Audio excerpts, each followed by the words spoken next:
right, happy Sunday, everybody. Let's talk some Eagles on the road. This is Philadelphia Eagles Now. My name is Chase Sr. As always, no matter where you are, how you're tuned in, I appreciate you for making today's show a part of your day. How great does this sound? The Eagles, back-to-back NFC East champions. First time that a team has won back-to-back divisional titles in 21 years since the Eagles last did it in 2003-2004. Philadelphia's playoff bound for the 5th consecutive year, and at the very least, they'll be able to host a playoff game. 2 games left against Buffalo on the road, against Washington again at home at Lincoln Financial Field. Eagles still have an opportunity to potentially get the number 1 seed, although those chances are very slim, maybe even the 2 seed, but there's a high percentage of a chance that the Eagles are locked into that number 3 spot. A lot to talk about on today's show.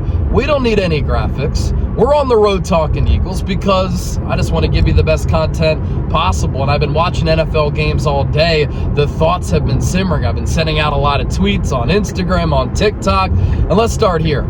If you're pumped up about the Birds going back-to-back in the NFC East, going back to the playoffs, it's a victory Sunday.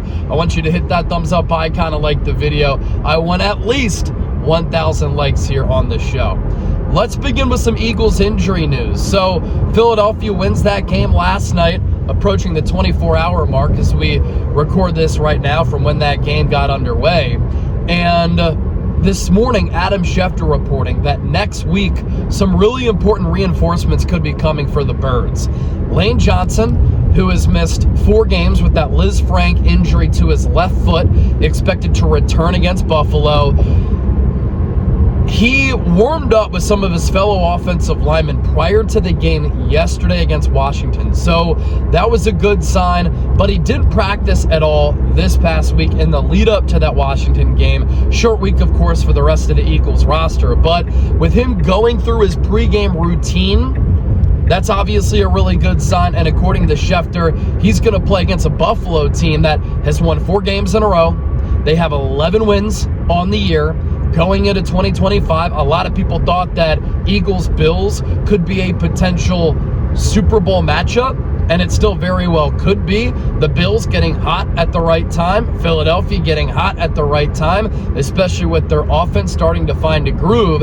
And so this is really the last litmus test and big challenge and tune-up to get ready for a potential Super Bowl run for both Buffalo and Philadelphia coming up in Week 17.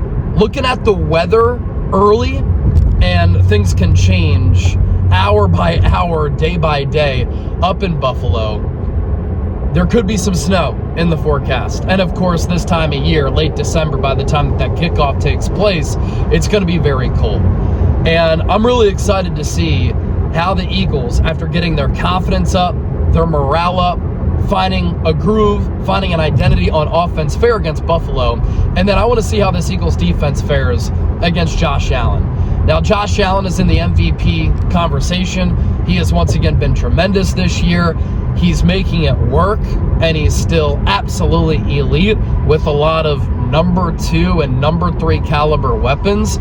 The Bills' defense, I don't think, is very good. And I think that's what's going to hold Buffalo back from winning a championship. And it's kind of surprising because their head coach is Sean McDermott, who came up under Andy Reid, was a defensive coordinator under Reid before he got fired. He's been a really good head coach. But that defense in recent years, and especially in big games, has been a little bit lacking. So for Buffalo, for Philadelphia, really looking forward to seeing how both these teams look against legitimate competition for a tune-up going into the playoffs. Having Lane Johnson back obviously is massive for this Eagles offense. We have talked plenty about the win-loss record when he's on the field, when he's off the field, and just how dominant he is as a pass protector on the front side of Jalen Hurts and in the run game as well. By the time that he went out, he was allowing the lowest pressure rate among all right tackles in the game. And Fred Johnson has done an admirable job filling in for him. And what a move by Howie Roseman right at the end of training camp, right at the end of the preseason, to make that move for Johnson, because he's ended up playing a huge and critical role for this team with Lane Johnson out, and then prior to that he was kind of in and out of the lineup because he was getting banged up. But let's be real, he's a serviceable backup, and I hope that the Eagles can find a way to keep him long-term to continue to be the backup swing tackle because he can play left tackle and right tackle, but he's not Lane Johnson. So big news on that front. Also on the injury front for the Eagles, Jalen Carter, who all the way back in training camp did not start practicing at the start of camp due to a shoulder injury, which then got so bad and also led to issues in both shoulders, had to get procedures on his left shoulder and his right shoulder. He's missed the last couple of games, and according to Schefter, same report, he's expected to play against Buffalo as well. James Cook going into today, number 2 rusher in the NFL, and Bill signing into a contract extension this offseason. Very well deserved. The brother of Dalvin Cook, really speedy runner, can catch the ball out of the backfield.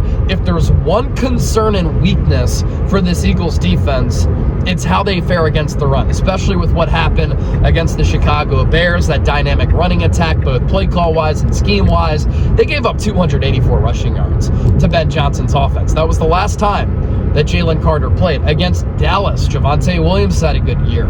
The Eagles also struggled against the run. So at times this year they've been good, other times they've been bad.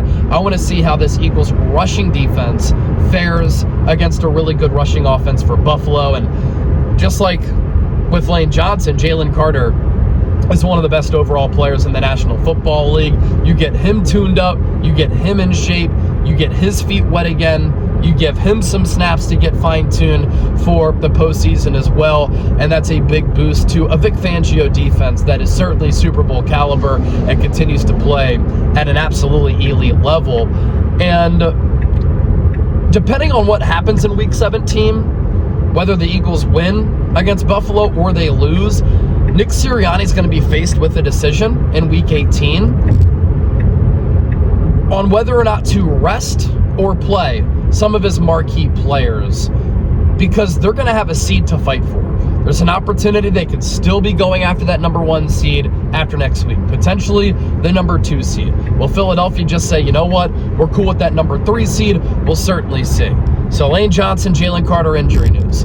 Then Devin Caney, who has done a fantastic job as the Eagles sideline reporter for 94 WIP. Got to give her flowers and her props, filling in for Howard Eskin, who obviously unceremoniously got let go, and Devin Caney has been an upgrade. She dropped this nugget this morning that when she interviewed Jordan Davis post-game last night after Philadelphia pulled away from Washington, Jordan Davis said that Nakobe Dean's hamstring injury is minor, and it's a blessing that it's a minor injury, and it's not expected to be long-term. When Nakobe went out, and he's been playing at a Pro Bowl level ever since Vic Fangio inserted him as the starter, you're like, man, ruled out with the hamstring, soft tissue, quick twitch, obviously. When you think about that type of injury, it can linger a little while.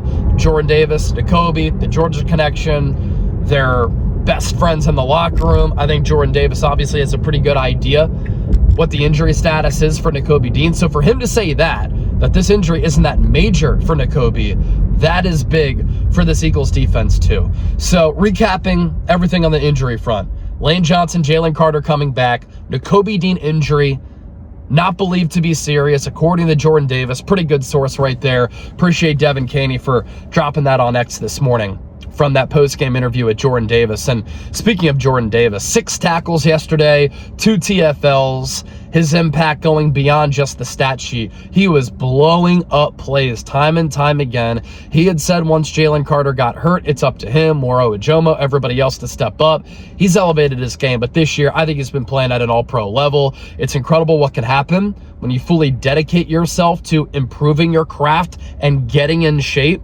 Sometimes at defensive tackle, it can take players a little while to develop. Happened with Fletcher Cox, happened with Chris Jones. Sometimes these guys aren't immediate impact players. And for Jordan Davis, he had to get into shape. He was 6'6", 340 coming out of Georgia, but he wasn't a 3-down player. He's developed into a 3-down player, and a superb 3-down player at that. Okay, so that's everything on the injury front. By the way, don't forget to hit that subscribe button. I'm bringing you daily Philadelphia Eagles coverage right here on Eagles Now. Long-form content, short-form content. We go live for every single Eagles game for watch parties, and then we do weekly live shows as well. Anytime I'm in front of a camera, on a microphone, talking about the Birds, the team that I grew up watching as I grew up in Westchester, I want the coverage to be insightful, informative, entertaining, thought-provoking. I want you to have a voice. So if all that sounds great and you're enjoying the show here today, as I'm rolling in the Tesla, self-driving, hands-free device, lock us in, hit that subscribe button right now. Other things that I want to get to here.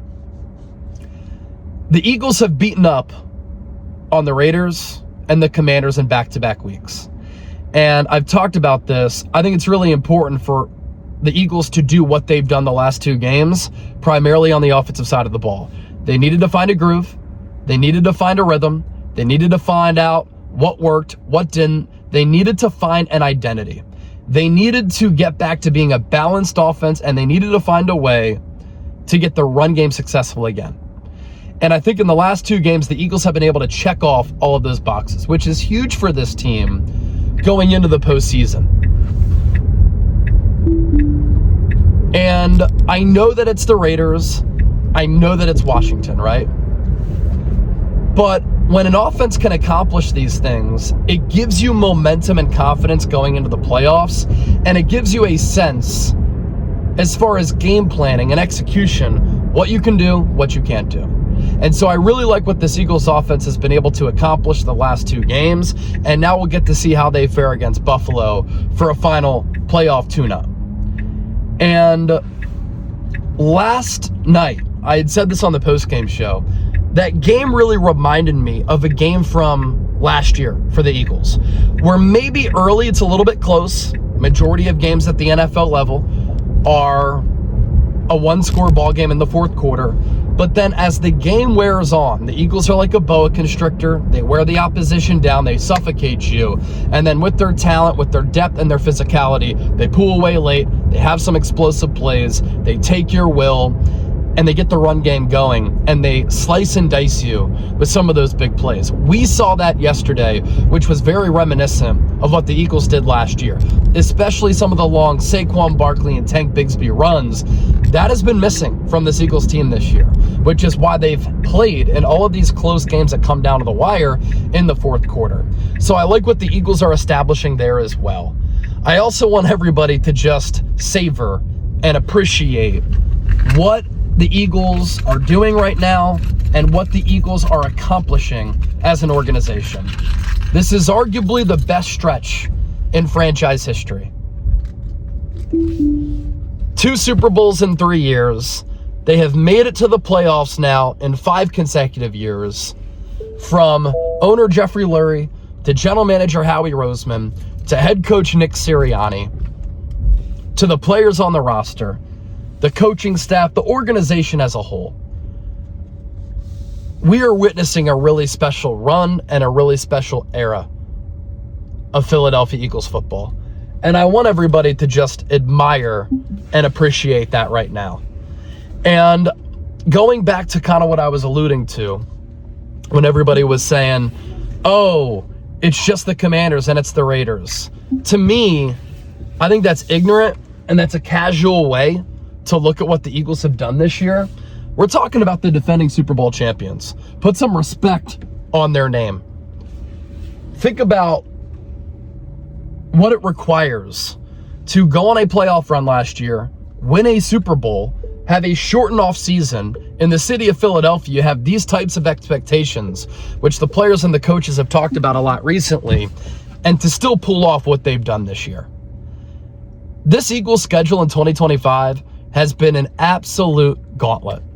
They have played 11 teams that were playoff teams last year.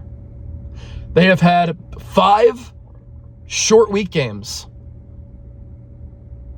And despite that, they still win the division for the second consecutive year. They're playoff bound. They're peaking at the right time. And they've got an opportunity to win a Super Bowl once again. There is not a team across the entire NFL that has the resume that the Eagles have this year, as far as how hard the schedule is, one of the hardest in the NFL, some of the short weeks, difficult opponents, and the level of opponents that the Eagles have beaten, going on the road and beating Kansas City, going on the road and beating Tampa Bay, coming back against the Los Angeles Rams, going on the road and beating Green Bay, beating the Detroit Lions at home.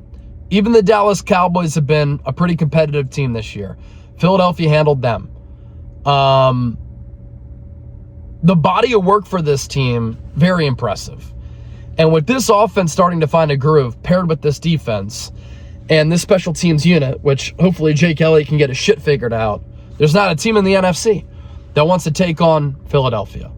So put some respect on the Eagles' names and understand that what they've done this year with this schedule, with a shortened off season, after winning a Super Bowl, which is a mental, physical, and spiritual toll, very impressive. The last thing I want to talk about here is Commanders head coach Dan Quinn. Remember when the Eagles went for 2 after the Tank Bigsby touchdown run last night and the fight happened? Darius Cooper got involved, and then, of course, Fred Johnson and Tyler Steen were in the mix, and Tyler Steen took on like 6 different Commanders players. Well, it turns out that some of the Commanders players took exception with Nick Sirianni going for 2 there to make it a 29-10 game at that point, I believe.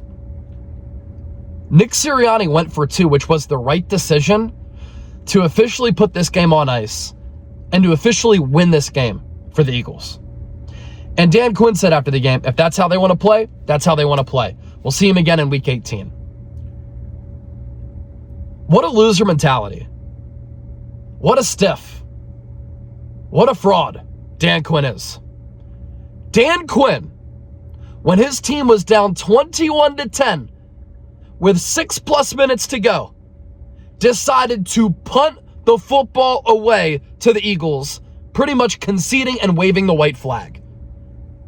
And he's going to have the gall to complain about Nick Sirianni going for 2 when mathematically and coaching-wise, game management-wise, it made sense to do that to officially end the ball game? That's high-level coaching for Nick Sirianni compared to bad coaching, bad strategy, and bad game management from Dan Quinn.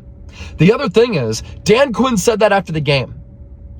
Hours later, the Chicago Bears had a 0.4% chance of beating the Green Bay Packers before that onside kick. Then the Bears recover that onside kick. They end up winning the game in overtime.